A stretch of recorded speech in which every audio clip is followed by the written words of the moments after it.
بریلوی علیہ رحمت و رضوان بڑے پیارے انداز میں سیدی مرشدی آقائی مولائی روحی قلبی نقیب الاشراف سلطان الاولیاء باز اشحب جامع الاسرار والمعانی غوث سمدانی معشوق حقانی حضور سیدنا شیخ عبدالقادر جیلانی بغدادی بڑے پیر غوث اعظم رضی اللہ تعالی عنہ کی عظمت و شان۔ میرے امام بریلی کے کلندر فرماتے ہیں طلب کا منہ تو کس قابل ہے یا غوث، طلب کا منہ تو کس قابل ہے یا غوث، مگر تیرا کرم شامل ہے یا غوث۔ دہائی یا محی الدین دہائی بلا اسلام پر نازل ہے یا غوث، بلا اسلام پر نازل ہے یا غوث۔ تیری چڑیاں ہے تیرا دانا پانی، تیری چڑیاں ہے تیرا دانا پانی، تیرا میلہ تیری محفل ہے یا غوث۔ اور جو تیرے ذکر سے ظاہر ہے یا غوث، وہ ذکر اللہ سے غافل ہے یا غوث۔ صحابیت ہوئی پھر تابعیت، بساگے قادری منزل ہے یا غوث، بساگے قادری منزل ہے یا غوث۔ تو اپنے وقت کے صدیق اکبر غنی و حیدر و عادل ہے یا غوث۔ اور الوہیت احمد نے نہ پائی، نبوت ہی سے تو عاطل ہے یا غوث۔ پھر غوث پاک فرماتے ہیں مجھ سے جو مانگو گے وہ ملے گا۔ تو میرے امام کہتے ہیں کہا تو نے جو مانگو گے وہ ملے گا، کہا تو نے جو مانگو گے وہ ملے گا، رضا تجھ سے تیرا سائل ہے یا غوث، رضا تجھ سے تیرا سائل ہے یا غوث۔ قرآن پاک کی آیت کریمہ اللہ رب العزت قرآن مقدس میں ارشاد فرماتا ہے یا ایھا الذین آمنو، اے ایمان والو، اتقوا اللہ، اللہ سے ڈرو، وَكُونُوا مَعَ الصَّادِقِينَ، اور سچوں کے ساتھ ہو جاؤ۔ اس آیت کریمہ میں تین چیزوں کا حکم ہے، تین چیزوں کا آدیش ہے، تین چیزوں کا آرڈر ہے، اور یہ تینوں چیز سرکار غوث اعظم رضی اللہ تعالیٰ عنہ کے زندگی میں ملاحظہ کریں کہ آپ کی زندگی اور اس آیت کریمہ اللہ نے فرمایا یا ایھا الذین آمنو، اے ایمان والو۔ ایمان والا جو ہوگا یقیناً وہ اللہ سے ڈرنے والا بھی ہوگا، یقیناً وہ سچا بھی ہوگا، لیکن اللہ نے یہ نہیں کہا کہ اتقوا اللہ وکونوا مع الصادقین یا ایھا الذین آمنوا، یعنی اللہ نے یہ نہیں کہا کہ اللہ سے ڈرو اور سچوں کے ساتھ ہو جاؤ، پھر یہ نہیں کہا اے ایمان والو۔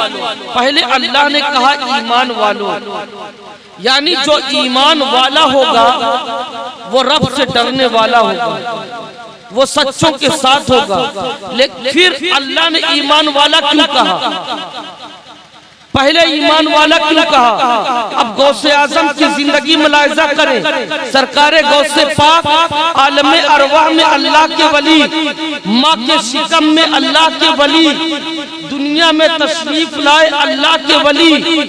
حضور غوث پاک کی شان کا عالم یہ ہے، یعنی آپ اللہ کے ولی عالم ارواح میں بھی ہیں، ماں کے شکم میں بھی ہیں، اور جب دنیا میں تشریف لائے پھر بھی آپ اللہ کے ولی ہیں۔ سرکار غوث پاک جب اللہ کے ولی ہیں تو غوث پاک کو تعلیم کی کیا ضرورت ہے؟ جب اللہ کے ولی ہیں تو بھوکا رہنے کی کیا ضرورت ہے؟ جب اللہ کے ولی ہیں تو اتنے مشکلات اٹھانے کی ضرورت کیا ہے؟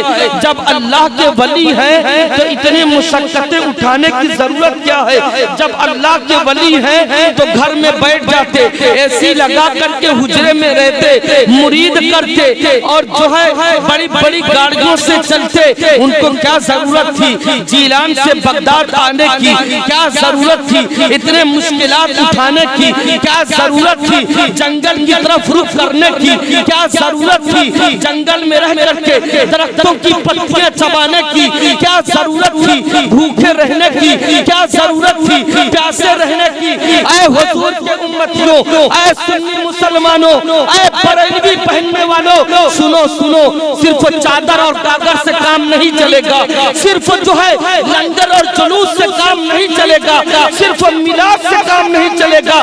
بریلوی وہ ہے جو نمازی کی نماز کے ساتھ بھی جلوس کرنے والا ہو، بریلوی وہ ہے جو قرآن کی تلاوت کرنے والا بھی ہو اور لنگر بھی کرنے والا ہو، بریلوی وہ ہے جو حضور پر درود پڑھنے والا بھی ہو اور جو ہے حضور پر درود پڑھنے والا بھی ہو اور فاتحہ بھی کرنے والا ہو، بریلوی وہ ہے جو مصطفیٰ کے دین پر چلنے والا بھی ہو اور وہ چادر گاگر اللہ کے دامن، اللہ کے بندوں کے دامن سے وابستہ بھی ہو۔ بریلوی وہ نہیں جو شادیوں میں فضول خرچی کرے، بریلوی وہ نہیں جو شادیوں میں لاکھوں روپے لٹائے اور کہے ہم رسول اللہ کے جنت رسول اللہ کی۔ نہیں نہیں پیارو، غوث اعظم کی سیرت اٹھا کر دیکھو، غوث اعظم کی زندگی اٹھا کر دیکھو۔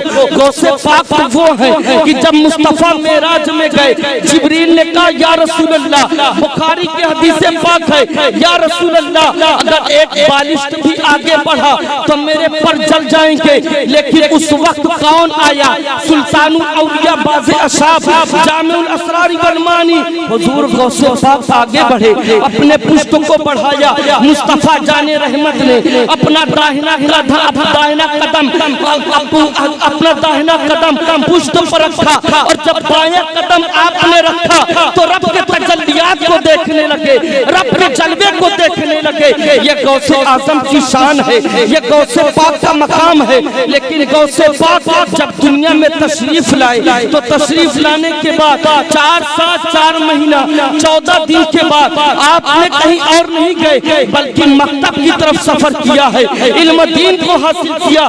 کون مکتب؟ میرے امام بریلی کے کلندر کہتے ہیں تصوف تیرے مکتب کا سبق ہے، تصرف پر تیرا عامل ہے۔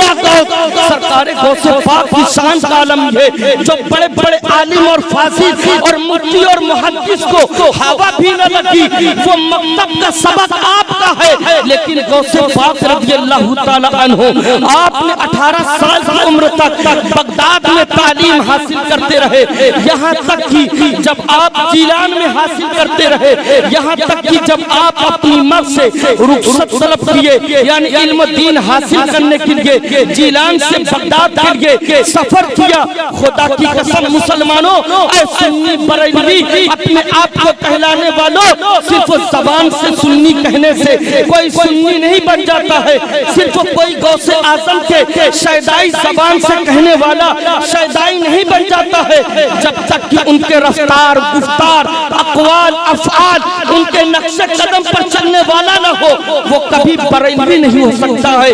وہ بریلوی نعرہ لگانے سے کوئی بریلوی نہیں بن جاتا ہے، کوئی چوپڑ پگڑی دستار پہننے سے کوئی بریلوی نہیں بن جاتا ہے، کوئی مرید کرنے سے کوئی بریلوی نہیں بن جاتا ہے۔ بریلوی وہ ہے جو اعلیٰ حضرت کے مسلک اور ان کے نقش قدم پر چلنے والا ہو۔ بریلی کا یہی مشن ہے، تعلیم مصطفیٰ کو عام کیا جائے، مصطفیٰ کی سنت کو عام کیا جائے، صحابہ کے کردار کو عام کیا جائے، مصطفیٰ کے کردار کو عام کیا جائے۔ یہ کیسے عام ہوگا؟ عام کرنے کے لیے ہمیں تعلیم کی ضرورت ہے، صرف قرآن پڑھنے سے ہمیں نہیں معلوم ہوگا۔ کیوں؟ اس لیے کہ قرآن عربی ہے، قرآن سمجھنے کی ضرورت ہے، قرآن کو سمجھ کر پڑھنے کی ضرورت ہے۔ آج ہمارے معاشرے کا عالم یہ ہے، ہمارے یہاں نمازی نہیں پائے جاتے۔ معلوم ہے یہ فاتحہ، درود، یہ چالسی، یہ گاگر، یہ چادر، یہ لنگر، یہ سب مستحب ہے، نماز فرض ہے۔ اگر نماز چھوڑ رہا ہے تو اس کا بہت بڑا گنہگار بن رہا ہے۔ لیکن اگر یہ چادر، گاگر، لنگر، جلوس اگر یہ چھوڑ رہا ہے، انکار نہیں کر رہا ہے بلکہ چھوڑ رہا ہے، تو گناہوں میں مبتلا نہیں ہو رہا ہے۔ انکار کرے گا تب گنہگار بنے گا، لیکن نماز کو صرف چھوڑ رہا ہے تو گنہگار ہے۔ اے پیارو، غوث اعظم کی سیرت اٹھا کر دیکھو۔